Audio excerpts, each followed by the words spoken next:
आपने रामनवमी पर छुट्टी की घोषणा की है। पश्चिम बंगाल में 17 अप्रैल पर राजपत्रित अवकाश रहेगा। अच्छा है कि कम से कम बोलो जो भगवान का स्वरूप, भगवान का अस्तित्व निकालने का कोर्ट कचहरी में काम करते रहे हैं। ऐसे लोग यदि राम के अनुयायी बन रहे हैं तो ये भी हमारी पार्टी की उपलब्धि है, हमारे प्रधानमंत्री की उपलब्धि है। फारूक अब्दुल्ला कहते हैं कि इंडिया गठबंधन भारत के भविष्य के लिए है।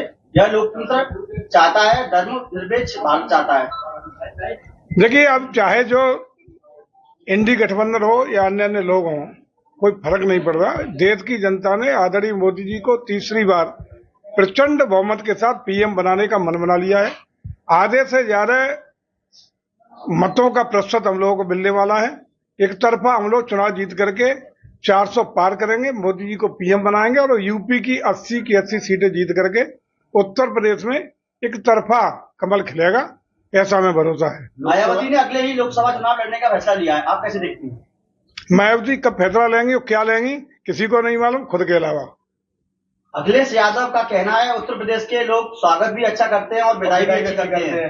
14 में आए थे, 24 में जाने वाले हैं। चलिए विदाई, नौकरी पाओ।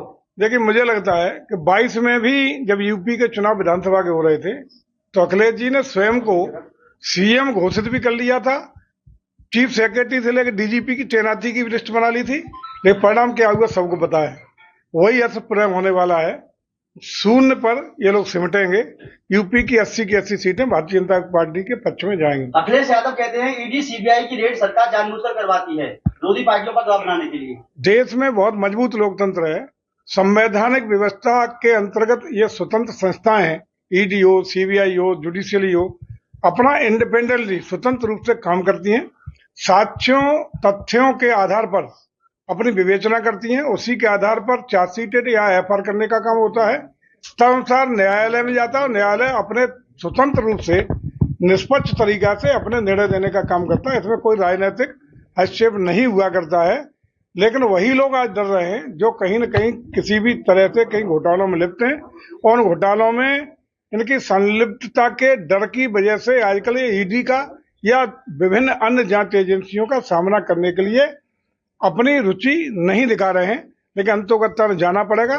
जो भी कानून का पालन करना सभी नागरिकों का, छोटा व्यक्ति हो बड़ा व्यक्ति हो, इससे फर्क नहीं पड़ता।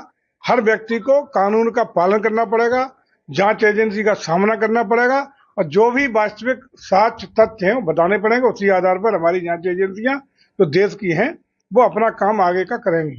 अखिलेश यादव ने कहा है कि किसान लगातार प्रदर्शन कर रहे हैं, एमएसपी कानून जबरन किसानों पर लगाया जा रहा है। देखिए, हमारी पार्टी के नेता आदरणीय मोदी जी का स्पष्ट मानना है और लगातार उसी पर सरकार काम भी कर रही है कि जब तक देश का किसान, देश का युवा, देश की महिला, देश का गरीब, यही हमारा परिवार है और रीढ़ की हड्डी यही है, जब तक इनको हम संपन्न नहीं करेंगे, आगे नहीं बढ़ाएंगे, तब तक देश तरक्की नहीं कर सकता। हमारा सपना है कि भारत आने वाले 2047 में जब देश का स्वर्णिम आजादी का वर्ष पूरा कर रहा होगा, उस समय तक हम विकासशील भारत से विकसित भारत का सपना पूरा करना चाहते हैं। उस सपने को पूरा करने के लिए देश की खुशहाली का रास्ता गांव के खेत और खलिहान से होके जाता है, उद्योग से होके जाता है।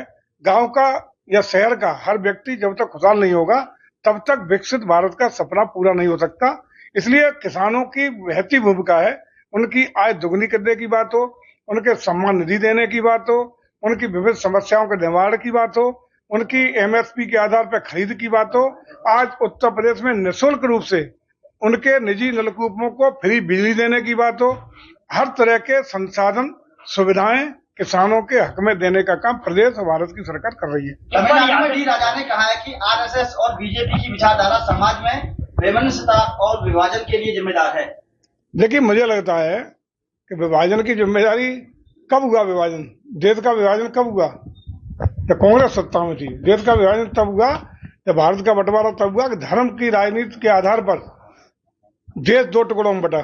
उसके बावजूद भी जिस तरीके से लगातार आजादी के 60 सालों तक कांग्रेस के राज में धर्म को, सनातन संस्कृति को, सनातन परंपराओं को, सनातन आदर्शों को, सनातन मूल्यों को कुचला गया, उसी का परिणाम है कि देश कमजोर हुआ। आज देश में चाहे 370 खत्म करने की बात हो, 35A खत्म करने की बात हो, आज कश्मीर पर पत्थरबाजी बंद हो गई। अभिन्न अंग भारत का बना है। ये केवल मोदी और योगी जी के दम पे बना है।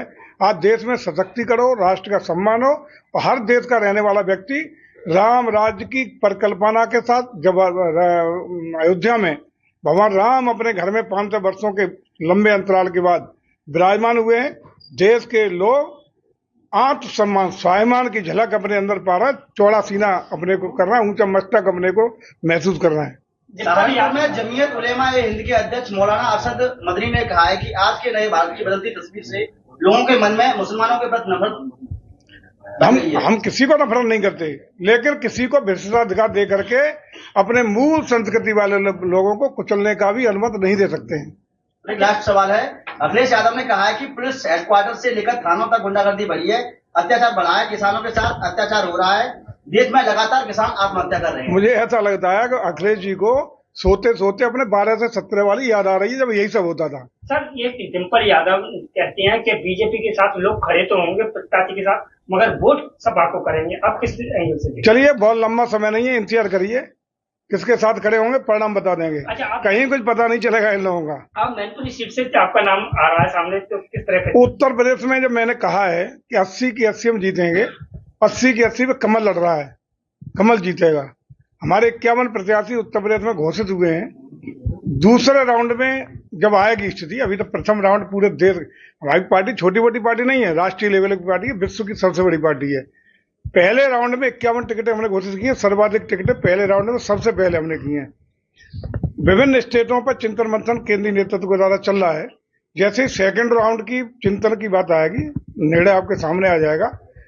जो भी लड़ेगा जीतेगा, फिरोजाबाद हो, मैनपुरी हो, लेकिन कमल लड़ेगा, कमल जीतेगा। भाजपा से मुकाबले के लिए हमारी समाजवादी पार्टी और हमारे सभी कार्यकर्ता तैयार हैं। अगले साल का कहना है तैयार को तो रहते ही हैं, वो लट्ठ की पार्टी है ना उनकी, तो हल्ला बोल वाली पार्टी है, वो तो हमेशा तैयार रहते हैं। इसी गुंडागर्दी का जवाब तो उत्तर प्रदेश की जनता ने देने का काम किया है। 12 के 17 के बीच में जिस तरीके से उत्तर प्रदेश में अराजकता रही, दंगा होते रहे, व्यापारियों उद्योगपतियों के अपेड़ होते रहे, फिरौतियां होती रही। बच्चा जब पढ़ने चला जाता था तो जब तक लौट के घर नहीं आता था तब घर वाले चिंतित रहते थे कब फिरौती की मांग ना आ जाए, कब अपेड़ न हो जाए। ये स्थितियां थी। हम बधाई देना चाहते हैं माननीय मुख्यमंत्री को, जिन्होंने 12-17 के बाद जिस तरीके से उत्तर प्रदेश का वातावरण बदला है, गुंडई खत्म हुई है, अराजकता खत्म हुई है, कानून का राज स्थापित हुआ है, दंगा मुक्त प्रदेश हुआ है, हर वर्ग धर्म जाति के लोगों को न्याय मिला है, लोगों को जन कल्याणकारी योजनाओं का लाभ उसके दरवाजे तक निसंकोच रूप से ईमानदारी के साथ, पारदर्शिता के साथ, गुणवत्ता के साथ पहुंचाने का काम हुआ है। परिदृश्य बदला है, निवेश का वातावरण बना है, और उसी का परिणाम है कि जब व्यापारी हो, निवेशक हो, उद्योगपति हो, यूपी में निवेश करना चाहते हैं, जहां हम खड़े हैं, यार कैंसर इंस्टीट्यूट नहीं बनाते, सपा की सरकार होती तो भाग जाते कि रुपया लेके दिल्ली और स्टेट में। आज इसलिए बन रहा है कि उत्तर प्रदेश में निवेश का वातावरण है। उसी का परिणाम है कि 40 लाख करोड़ के निवेश प्रस्ताव यूपी को हिंदुस्तान के किसी भी राज्य से कई गुना ज्यादा मिले, जिसमें से 10 लाख करोड़ से ज्यादा के निवेश प्रस्ताव ग्राउंड सेरेमनी में धरातल पर अभी पिछले महीने उतरे। ये है नया उभरता चमकता दमकता उत्तर प्रदेश। अब बात गुंडे की नहीं होती, पहले अन्याय भी होता था, जिसके साथ अन्याय होता था, जब शिकायत करने थाने आता था तो समाजवादी पार्टी के वही व्यक्ति जो गुंडई कर रहे हैं, अन्याय कर रहे, थानेदार के सामने बगल में कुर्सी बैठे मिलते थे, पीड़ित व्यक्ति को जेल भेजा जाता था। थानेदार नहीं चला उस समय, उत्तर प्रदेश के थाने समाजवादी पार्टी के फालतू गुंडों ने चलाए थे। ये था उस समय का 12-17 का उत्तर प्रदेश। आज उत्तर प्रदेश बदला है, उत्तर प्रदेश चमकता उत्तर प्रदेश, दमकता उत्तर प्रदेश, लोक कल्याणकारी उत्तर प्रदेश, विकसित होता हुआ उत्तर प्रदेश और हिंदुस्तान का ग्रोथ इंजन बनता हुआ उत्तर प्रदेश है। तो शोएबाद का जो इंतजार हो रहा है प्रत्याशी का, कब तक क्या इंतजार है? अंतिम तिथि नहीं निकले, चिंता न करो। नामांकन की अंतिम तिथि से पहले प्रत्याशी भी मिलेगा और प्रत्याशी जीतेगा, कमल लड़ेगा, कमल जीतेगा।